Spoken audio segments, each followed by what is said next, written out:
Shalom, bien-aimés.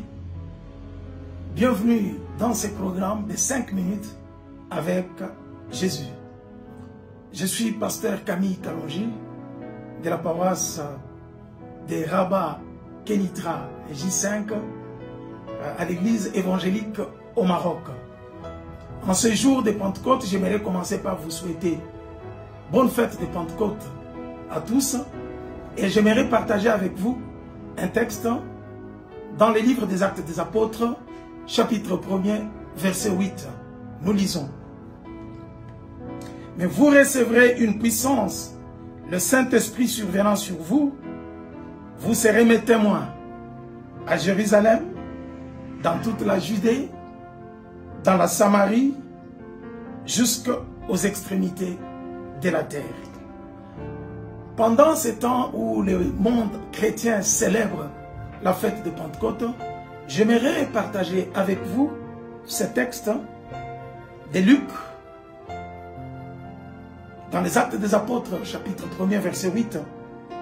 Ce texte est écrit par Luc en complétant l'évangile selon Luc, qui avait décrit la vie de Jésus, sa mort, et pendant le moment qu'il est ressuscité, qu'il veut monter au ciel.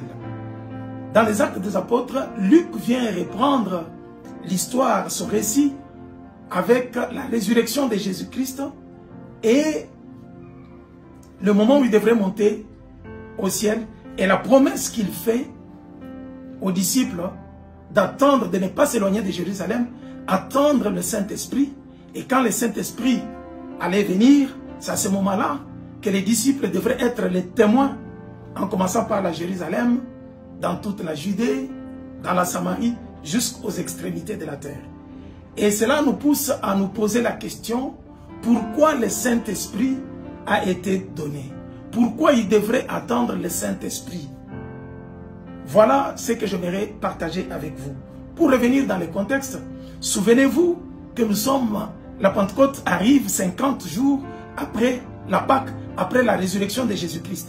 Et pendant les 40 jours, Jésus-Christ était en train de rencontrer ses disciples. Pourquoi il les rencontrait? Il les rencontrait puisque ses disciples avaient dans leur tête, dans leur mémoire, les images fraîches de la croix, de la souffrance de Jésus, de sa mort par torture, de la façon qu'il a été maltraité par les méchants. Et les disciples avaient tous peur de cette façon de torture que Jésus avait connue avant qu'il ne puisse mourir. Et maintenant, ils sont restés dans la peur. Ils ne pouvaient plus continuer à s'afficher comme disciples. Ils avaient oublié tout ce qui a été écrit, tout ce que Jésus-Christ leur avait dit, qu'il va mourir, qu'il va souffrir et qu'il va ressusciter un jour. C'est ce qui a créé un tout petit peu de doute. Même quand on disait aux disciples que Christ est ressuscité, ils avaient peur. Ils avaient peur, puisque leurs yeux étaient toujours focalisés sur la souffrance de la croix. Et c'est pour cela que pendant les 40 jours, Jésus s'est rencontré ses disciples pour leur dire que réellement je suis vivant, je ne suis pas resté dans le séjour des morts, j'ai vaincu la mort comme c'était annoncé par le prophète et comme je vous l'avais annoncé moi-même. Et c'est comme ils savaient qu'ils avaient peur, Jésus venait les encourager, les exhorter à croire à la parole et à rester fermes dans la foi et connaître que leur maître était ressuscité. Dans cette rencontre avec les ressuscités, c'était pour chasser la peur. Et c'est comme ça que comme ils savaient qu'ils auront peur et ils ont peur d'annoncer l'évangile, Jésus-Christ leur dit, ne vous éloignez pas de Jérusalem, restez jusqu'au moment où le Saint-Esprit viendra. Quand il viendra, c'est alors que vous serez mes témoins, en commençant par Jérusalem, dans toute la Judée, à Samarie, jusqu'aux extrémités de la terre. Pourquoi il fallait attendre le Saint-Esprit? Le Saint-Esprit venait premièrement pour chasser la peur que les disciples avaient, leur rassurer que le ressuscité est là, il est avec vous. Et vous savez, la rencontre avec le ressuscité et ses disciples, c'était pour leur dire que vous devez maintenant continuer la mission, ce que moi j'ai fait allez maintenant, je fais de vous des disciples. Vous aussi, vous devez aller pour annoncer l'évangile, pour faire des autres des disciples. Vous savez, Pierre, avant le Saint-Esprit, il a nié Jésus-Christ. Il a renié 3 fois.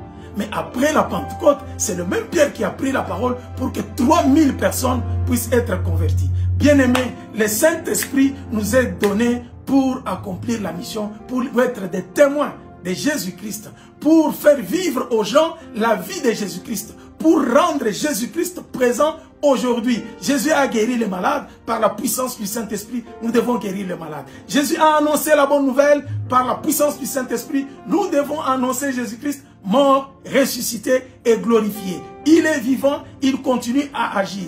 L'Église du Christ, le Saint-Esprit nous est donné pour que nous puissions être de vrais témoins de Jésus, pour que nous puissions continuer la mission que Jésus nous a donnée. Ce n'est pas pour faire des spectacles, mais c'est pour annoncer la bonne nouvelle. Est-ce que vous pouvez vous poser la question, pourquoi le Saint-Esprit m'a été donné? C'est pour être des témoins. C'est pour annoncer Christ dans toute sa puissance. C'est pour rendre Jésus-Christ présent aujourd'hui. Qu'en est-il de l'Église? Ce qui freine l'Église aujourd'hui, c'est la peur. La peur. Jésus-Christ a dit, allez, je suis avec vous jusqu'à la fin des temps. Je sais que c'est normal que l'homme soit saisi de la peur. Mais c'est que Jésus veut que nous puissions dépasser la peur. Le Saint-Esprit est venu pour nous donner le courage d'annoncer l'Évangile dans toute sa puissance. Est-ce que c'est pour cela que vous avez reçu le Saint-Esprit? Posez-vous la question, pourquoi le Saint-Esprit vous est donné? Si c'est pour autre chose, revoyez votre façon de vivre avec le Seigneur. Croyez que le Saint-Esprit vous donne le courage pour annoncer l'Évangile, afin que les âmes soient sauvées. Que le Seigneur vous bénisse.